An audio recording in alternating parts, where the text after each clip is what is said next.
Welcome.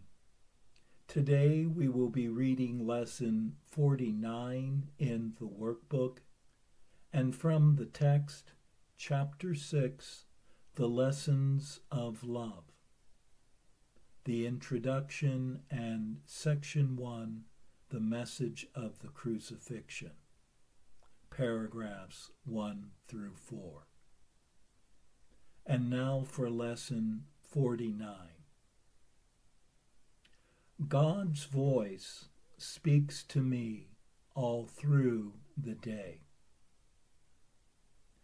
It is quite possible to listen to God's voice all through the day without interrupting your regular activities in any way. The part of your mind in which truth abides is in constant communication with God, whether you are aware of it or not. It is the other part of your mind that functions in the world and obeys the world's laws. It is this part that is constantly distracted, disorganized, and highly uncertain. The part that is listening to the voice for God is calm, always at rest, and wholly certain. It is really the only part there is. The other part is a wild illusion, frantic and distraught, but without reality of any kind. Try today not to listen to it. Try to identify with the part of your mind where stillness and peace reign forever. Try to hear God's voice call to you lovingly, reminding you that your Creator has not forgotten His Son. We will need at least 4 5-minute practice periods today, and more if possible. We will try actually to hear God's voice, reminding you of Him and of yourself. We will approach this happiest and holiest of thoughts with confidence, knowing that in doing so, we are joining our will with the will of God. He wants you to hear His voice. He gave it to you to be heard. Listen in deep silence. Be very still and open your mind. Go past all the raucous shrieks and sick imaginings that cover your real thoughts and obscure your eternal link with God. Sink deep into the peace that waits for you beyond the frantic, riotous thoughts and sights and sounds of this insane world. You do not live here. We are trying to reach your real home. We are trying to reach the place where you are truly welcome. We are trying to reach God. Do not forget to repeat today's idea very frequently. Do so with your eyes open when necessary, but closed when possible. And be sure to sit quietly and repeat the idea for today whenever you can, closing your eyes on the world and realizing that you are inviting God's voice to speak to you.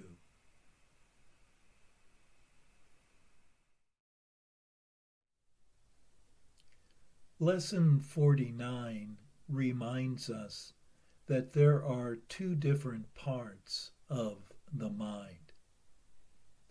One that is aligned with the guilt and separation ideas of the ego, and which is distracted, disorganized, and full of doubt. The other part is aligned with the Holy Spirit and inherently calm, restful, and wholly certain.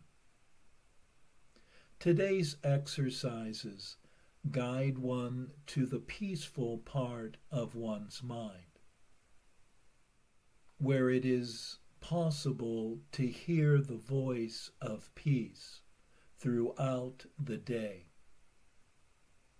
One is guided to close one's eyes and ears to the sights and sounds of the world, attending to the stillness and quiet that await one.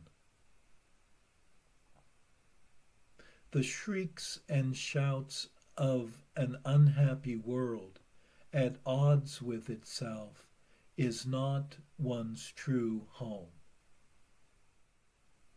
It is to one's real home, the kingdom within, that the exercises today are directing oneself.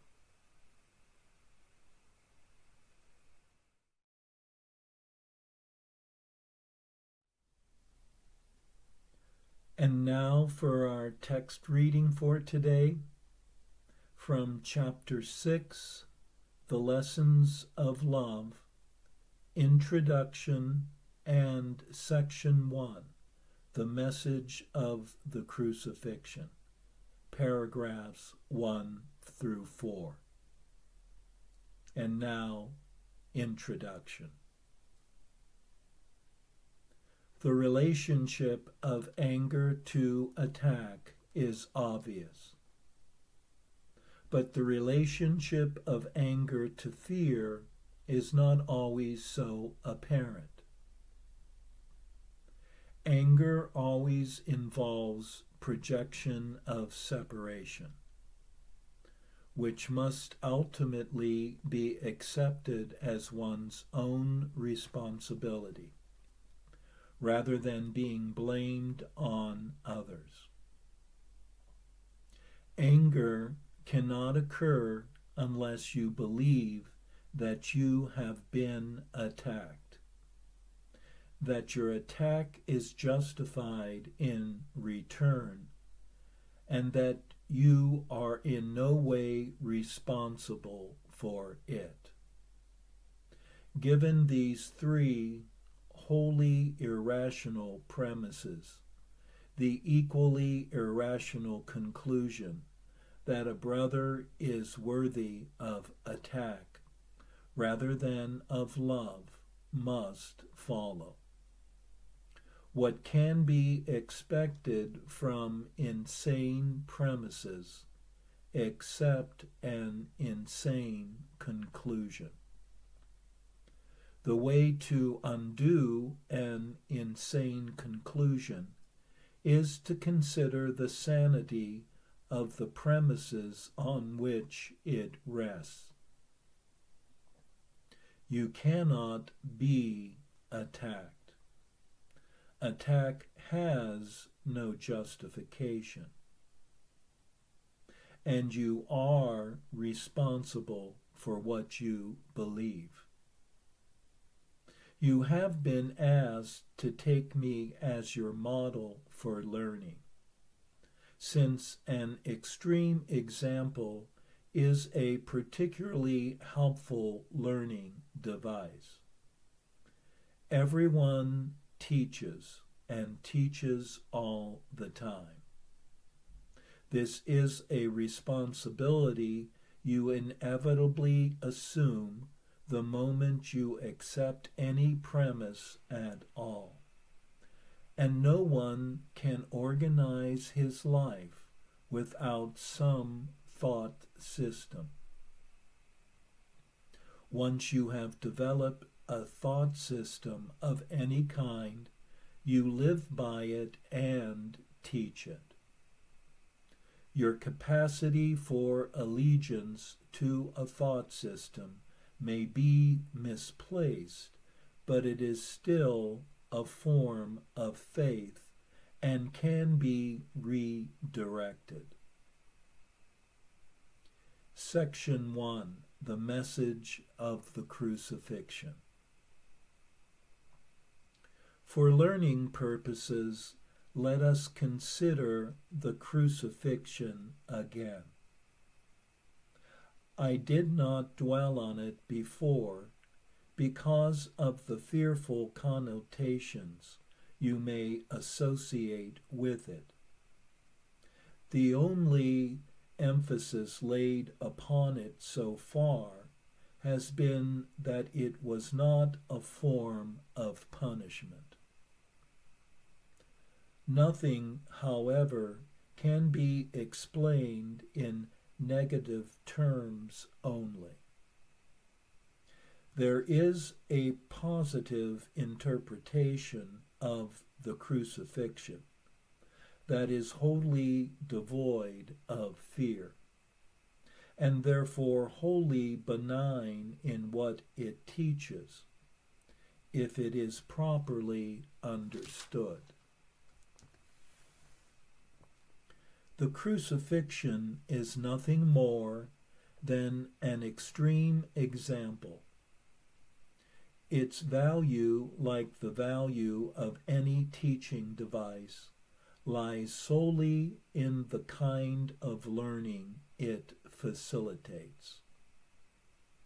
It can be and has been misunderstood. This is only because the fearful are apt to perceive fearfully. I have already told you that you can always call on me to share my decision, and thus make it stronger. I have also told you that the crucifixion was the last useless journey the sonship need take, and that it represents release from fear to anyone who understands it. While I emphasized only the resurrection before, the purpose of the crucifixion and how it actually led to the resurrection was not clarified then. Nevertheless, it has a definite contribution to make to your own life, and if you will consider it without fear, it will help you understand your own role as a teacher. You have probably reacted for years as if you were being crucified. This is a marked tendency of the separated, who always refuse to consider what they have done to themselves. Projection means anger. Anger fosters assault, and assault promotes fear. The real meaning of the crucifixion lies in the apparent intensity of the assault of some of the sons of God upon another. This, of course, is impossible, and must be fully understood as impossible. Otherwise, I cannot serve as a model for learning. Assault can ultimately be made only on the body. There is little doubt that one body can assault another, and can even destroy it. Yet if destruction itself is impossible, anything that is destructible cannot be real. Its destruction, therefore, does not justify anger. To the extent to which you believe that it does, you are accepting false premises and teaching them to others. The message the crucifixion was intended to teach was that it is not necessary to perceive any form of assault in persecution, because you cannot be persecuted.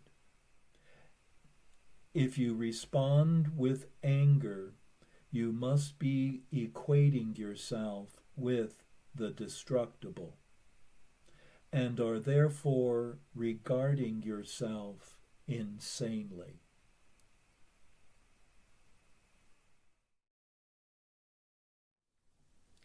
We are told in this section that anger is always a projection of one's guilt feelings for having separated from oneness and wholeness.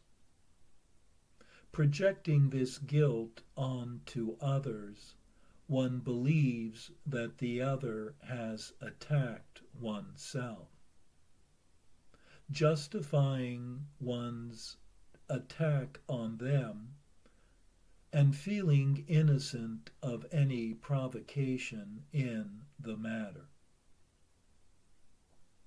Yet what the eternal created cannot be destroyed. Nothing real can be threatened, and thus who one is cannot suffer attack of any kind.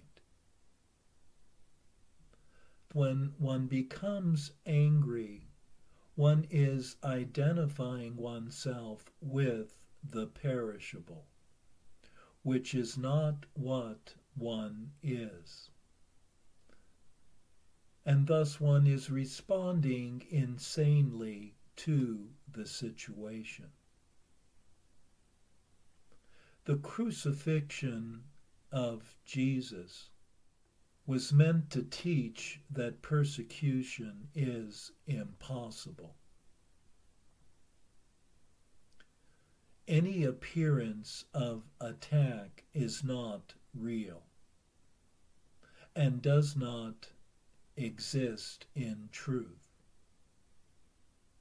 And to believe in attack is only to strengthen an illusion.